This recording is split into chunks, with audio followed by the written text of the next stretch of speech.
وسلام على عباده الذين اصطفى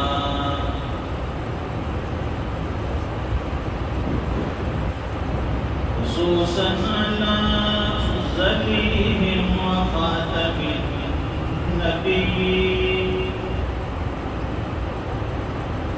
محمد الأمين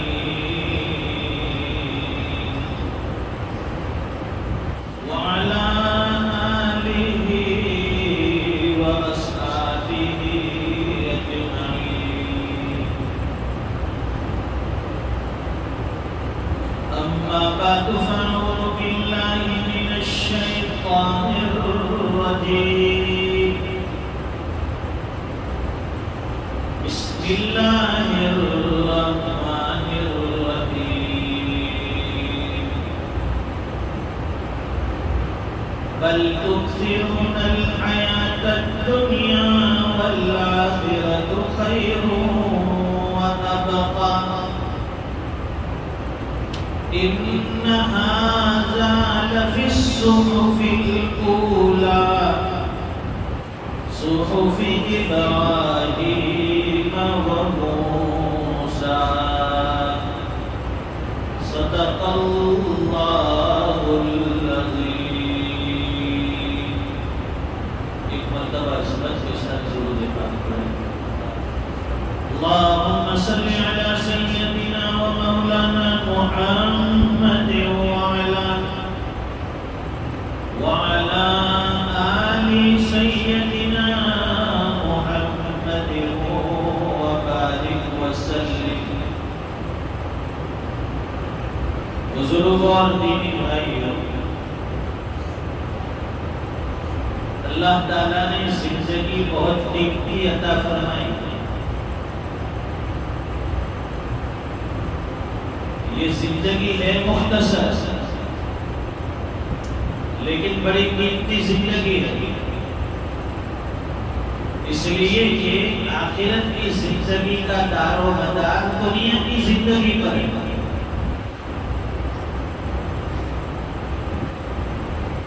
دنیا میں اعمال صالحہ نیکیاں کی ہوگی، اللہ کے راستے کی محنت میں لگا ہوگا، دین کے کاموں میں حصہ لیا ہوگا،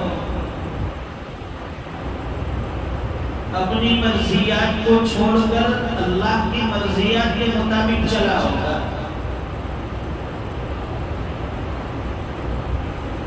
تو ایسی زندگی کی آخرت میں بڑی قدر ہے، بڑی ویلیو.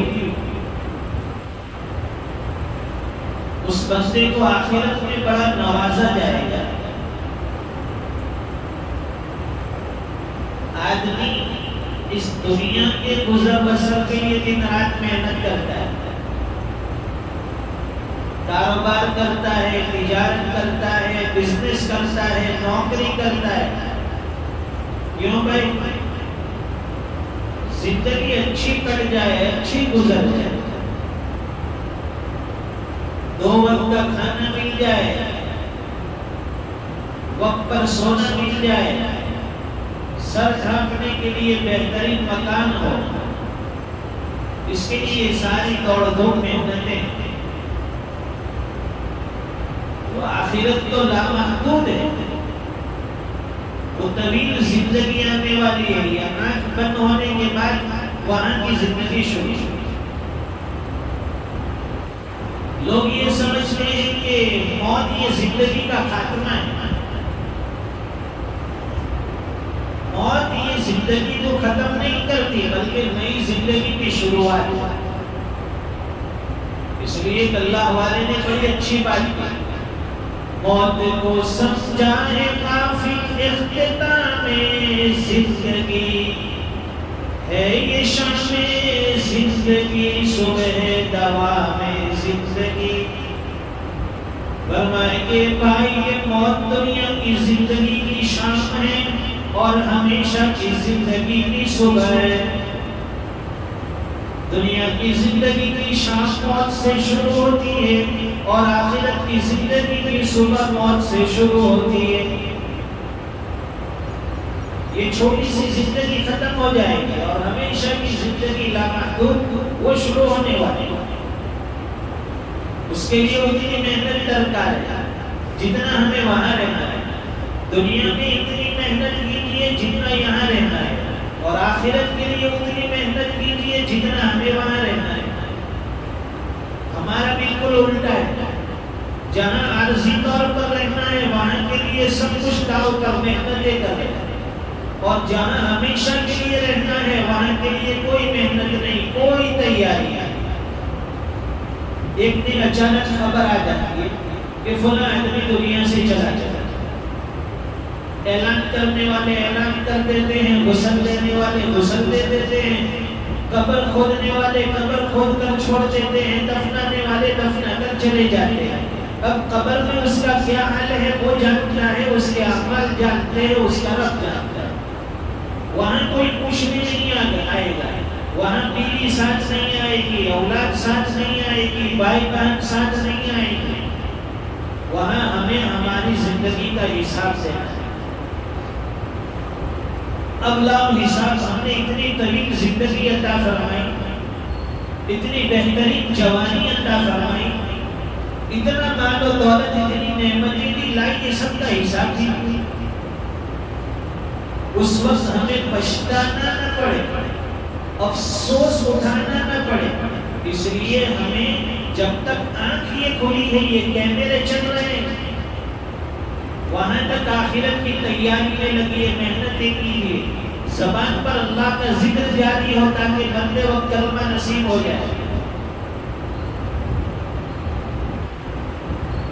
یہ دنیا ساتھ دینے والی نہیں ہے اور یہ ساتھ آنے والی بھی نہیں ہے، اس لیے فرمائے کہ دنیا کے پیچھے بہت زیادہ بھاگ دوڑ مت کرو، جتنا تم اس دنیا کے پیچھے بھاگو گے دنیا تم سے آگے بھاگے گا۔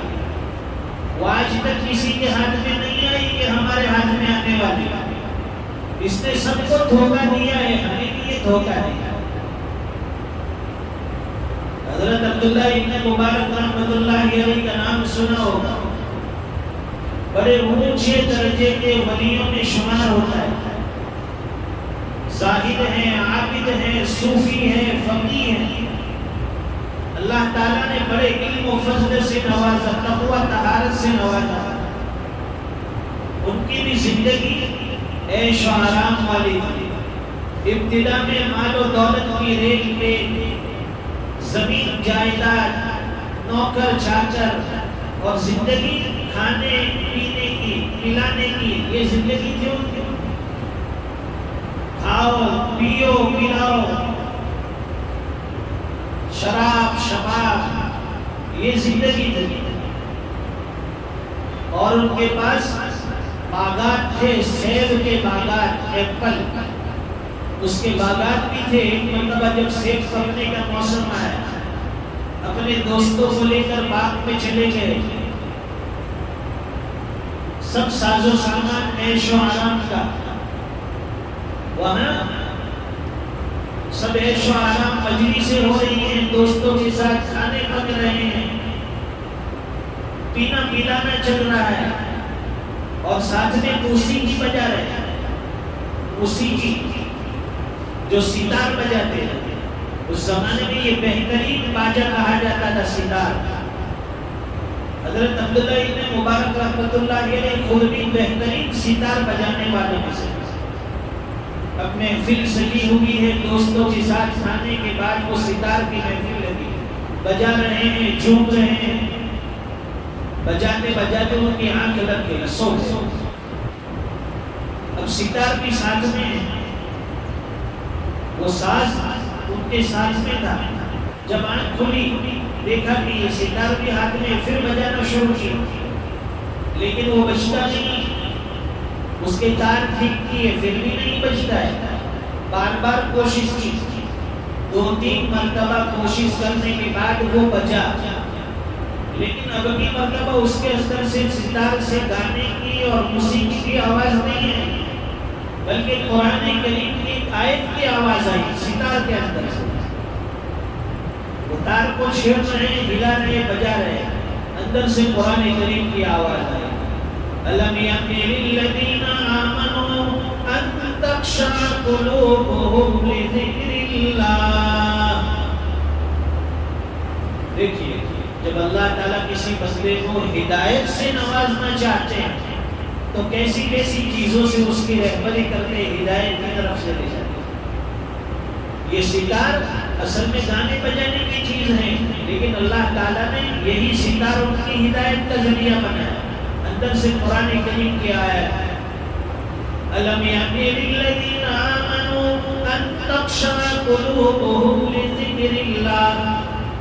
کیا ایمان والوں کے لیے ابھی وہ وقت نہیں آیا کہ ان کے قلوب اللہ کی یاد میں پسند جائے؟ وَمَا نَزَلَ مِنَ الْحَقِّ، جو اللہ تعالیٰ نے حق کے ساتھ نازل فرمایا اس کے سامنے ان کے دل نرم پڑ جائے. ایمان والوں کے لیے وقت نہیں آیا. یہ آواز سنی قرآن کریم کی آیت ہے. حضرت عبداللہ ابن مبارک رحمۃ اللہ علیہ چونکے اس میں سے قرآن کریم کی آواز آ رہی ہے. جب یہ آواز سنی زبان پر یہ الفاظ آئے بلا یا ربی قد آن، اے میرے پروردگار کو وقت آ گیا ہے کہ ایمان والے تیری یاد میں ڈر جائیں. جو کچھ تو نے نازل کیا ہے اس کے سامنے اس کے دل نرم پڑ جائے. میں ان ساری چیزوں سے توبہ کرتا ہوں. اے اللہ تیرے دربار میں معافی مانگتا ہوں، پچھلی زندگی سے توبہ کر لیتا ہوں. تائب ہو توبہ اللہ کو بڑی پسند ہے. بچوں کی توبہ اتنا بھی بڑا گنہگار ہو، اتنا بھی بڑا شرابی ہو، کبابی ہو، جواری ہو، سچے دل سے اس کے دربار میں معافی مانگ لے. وہ رب 70 ماہوں سے زیادہ رحیم ہے، کریم ہے، مہربان ہے. ایک ماں بچے کو آسانی سے معاف کر دیتی ہے، ایسی 70 ماہوں سے زیادہ رحیم اور کریم ہے میرا رب. اتنا بھی بڑا گنہگار ہو اسے اپنے سینے سے لگا لیتے ہیں پروردگار، اسے اپنی آنکھوں سے رحمت میں ڈھانپ لیتے ہیں.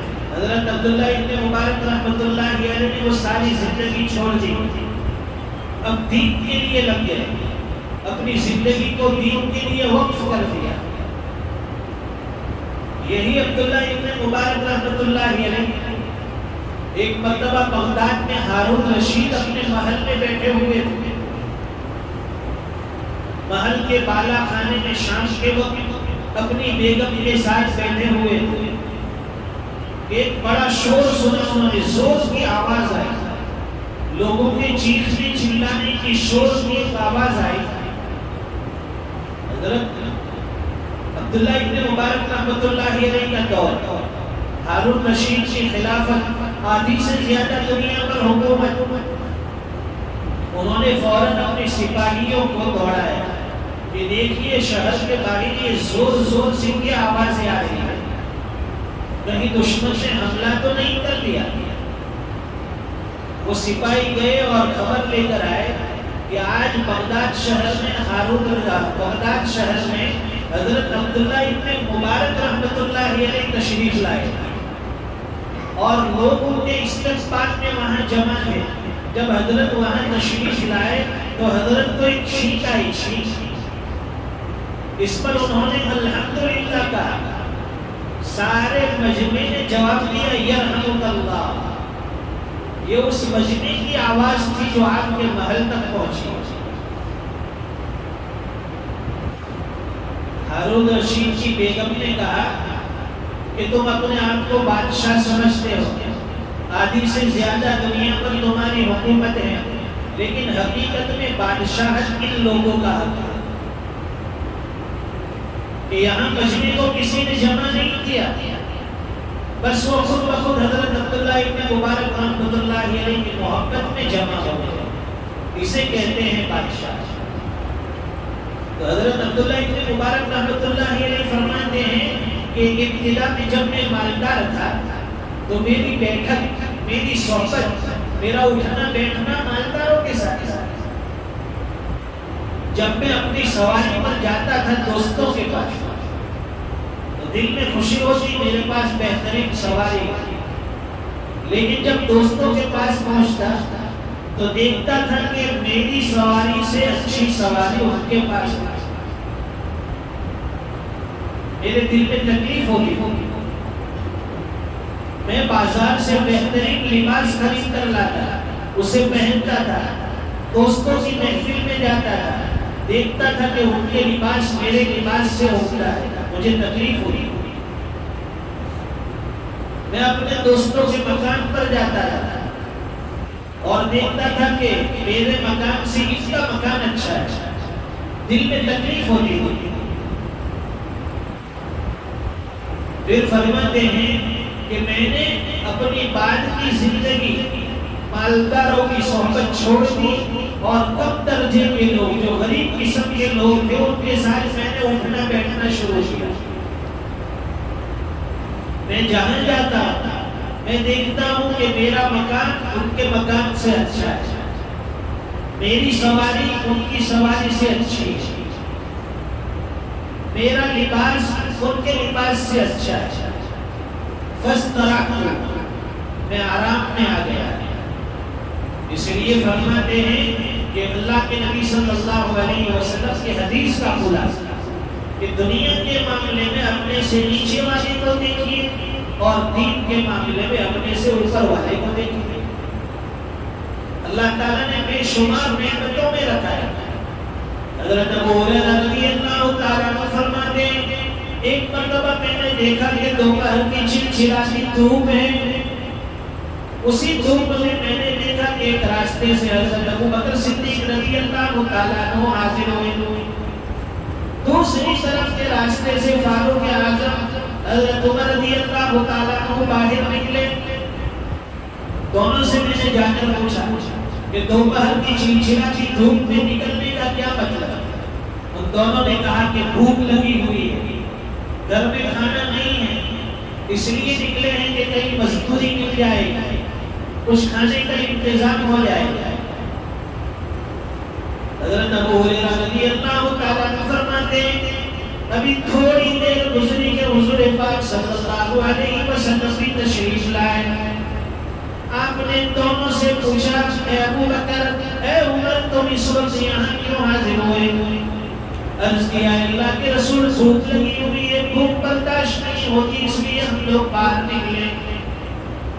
حضور پاک صلی اللہ علیہ وسلم نے فرمایا کہ میرا بھی یہی حال ہے، میں بھی بھوک کی وجہ سے باہر نکلا ہوں۔ دیکھیے کون کہہ رہا ہے؟ کائنات کا سردار جس کے صدقے میں اللہ نے کائنات بنائی، وہ کہہ رہے ہیں کہ بھوک کی وجہ سے میں بھی باہر نکلا ہوں۔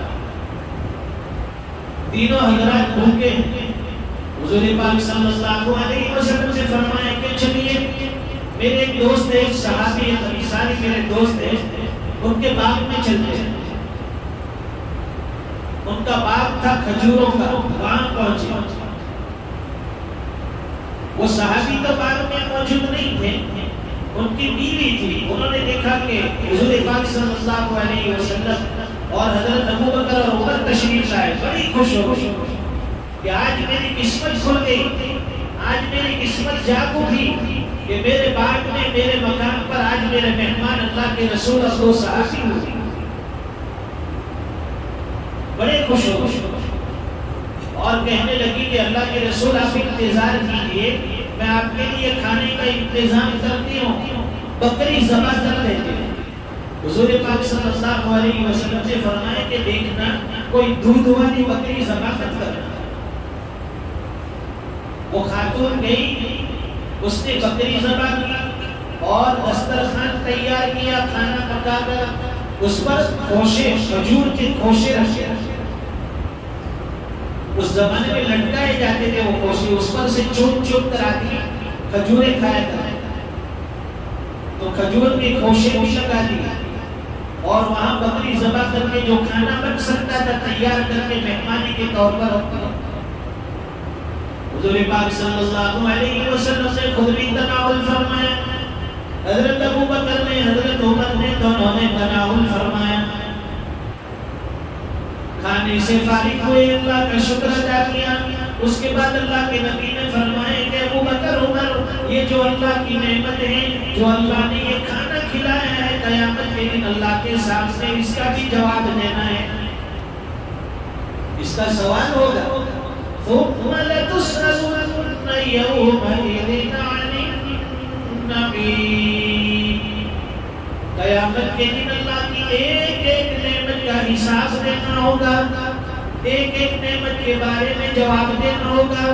حضرت عمر اور حضرت ابوبکر یہ سمجھے کہ ہم تو انتہائی بھوکے ہیں اور بھوک کے عالم میں یہ کھانا ملا ہے بھوک مٹانے کے لیے، تو شاید اس کا سوال نہ ہو، لیکن فرمائے کہ نہیں، اس کا بھی اللہ کے یہاں ہمیں سوال ہوگا اور جواب دینا ہے۔ اللہ تعالیٰ کہیں سنی باتوں پر عمل کی توفیق عطا فرمائے، باقی زندگی طاعات اور مرضیات والی نصیب فرمائے، موت کے آنے سے پہلے اللہ تعالیٰ موت کی صحیح تیاری کی توفیق عطا فرمائے۔ وآخر دعوانا الحمدللہ رب العالمین۔